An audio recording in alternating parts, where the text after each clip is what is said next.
Bonjour, dans cette capsule-ci, c'est la suite de la précédente. Je vous présente tout simplement des considérations sur l'exercice que vous retrouvez à la page 9 du cahier. Donc, c'est un exercice où il s'agit d'essayer d'identifier des raisonnements scientifiques. Donc, c'est un extrait d'une lettre ouverte. Donc, il s'agit de voir là-dedans qu'est-ce qui peut réellement relever de la science ou des faits et qu'est-ce qui, au contraire, commence à dériver vers l'erreur du scientiste. Évidemment, si vous n'avez pas déjà fait l'exercice, vous êtes mieux de mettre pause pour lire la lettre ouverte qui reproduit pages 9 et 10 ici et faire l'exercice. On y va. Premier paragraphe, c'est tout simplement une introduction, mise en sujet. Deuxième paragraphe, donc, l'auteur de la lettre ouverte mentionne qu'il va se référer aux travaux de l'éthologue Desmond Morris. Donc, l'éthologie, en principe, c'est un domaine scientifique. Donc, il évoque la science. Il s'agit de voir, donc, qu'est-ce qui entre, qu'est-ce qui reste dans ces barèmes-là. Troisième paragraphe, donc, il rappelle un peu dans les travaux de Morris qui sont évoqués, qui va regarder à partir du visage, qu'est-ce qui aide ou non aux échanges, à la communication. Et ici, il y a déjà une expression là, qui est un peu ambiguë quand il va mentionner qu'il est possible d'établir une saine communication. Saine, c'est un jugement de valeur. Donc déjà là, c'est un peu délicat d'employer une interprétation de valeur, quelque chose de sain, pour parler de quelque chose qui devrait être descriptif. Mais vu que c'est une lettre ouverte, bon, il s'agit disons qu'on va continuer pour voir un peu mieux.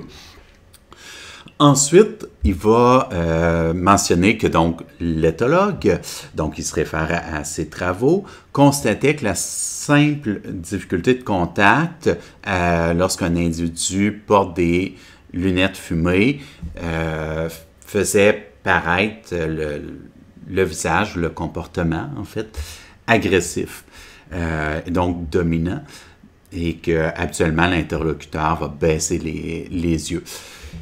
Ici, déjà, il y a quelque chose qui, en principe, peut se mesurer. Donc, on n'est pas carrément dans la dérive, mais qui se mesure d'une manière qu'il faudrait quand même nuancer, parce que c'est pas quelque chose d'universel comme la gravité qui s'applique tout le temps, mais on peut déjà penser qu'entre le moment de cette étude-là en 1967 et maintenant, le rapport culturel, appelons ça comme ça, avec les lunettes fumées a changé. Je suis vraiment pas certain qu'aujourd'hui, une majorité de gens se sentiraient agressés en voyant quelqu'un porter des lunettes fumées. Donc déjà ici, ça indique qu'il y a aussi des choses qui peuvent se mesurer au niveau factuel, mais qui peuvent quand même être reliées à des contextes et qui peuvent modifier. Donc déjà ici, il faut contextualiser. Ce n'est pas une donnée universelle. Elle doit être prise dans le contexte.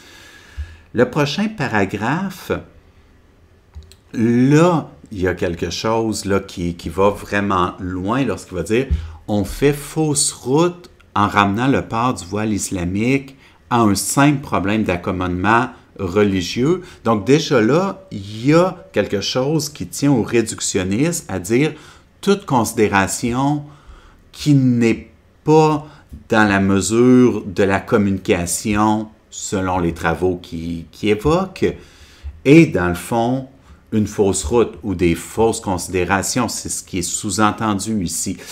Donc là, il y a quelque chose qui tient de la dérive, parce que pour une personne qui tient au voile ou pour une personne qui a des réticences ou des réserves, bien, ça ne sera pas qu'une question de communication nécessairement.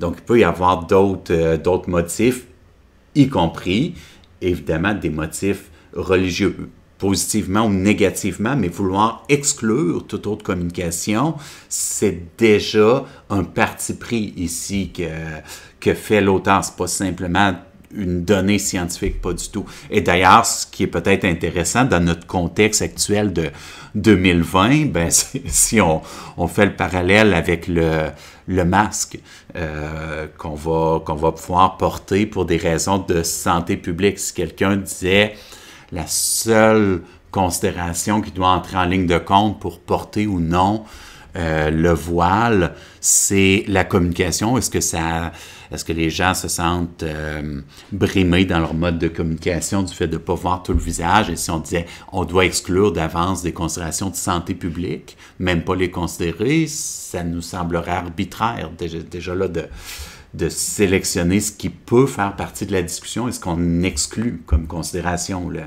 motif religieux, motif de santé publique, motif, etc. Donc déjà, ici, là, on voit beaucoup plus la dérive. Autre paragraphe aussi, lorsqu'il va dire « ce qui indispose les gens en contact avec des personnes portant le voile », donc c'est qu'il y aurait, selon lui, un refus de communication. Là aussi, il y a quelque chose ici d'étrange à présupposer qu'il connaît ce qui indispose tous les gens. Les motifs d'indisposition peuvent varier beaucoup d'une personne à l'autre. Ce n'est pas nécessairement lié à une communication, et même aussi, les gens peuvent ne pas être indisposés aussi. Ensuite, si on va prochain paragraphe, lorsqu'on va dire la personnalisation des échanges fait partie des progrès de la civilisation. Ici aussi, l'idée de progrès, c'est un jugement de valeur. Qu'est-ce qui est un progrès ou qu'est-ce qui n'en est pas? C'est pas juste un fait, c'est un jugement de valeur.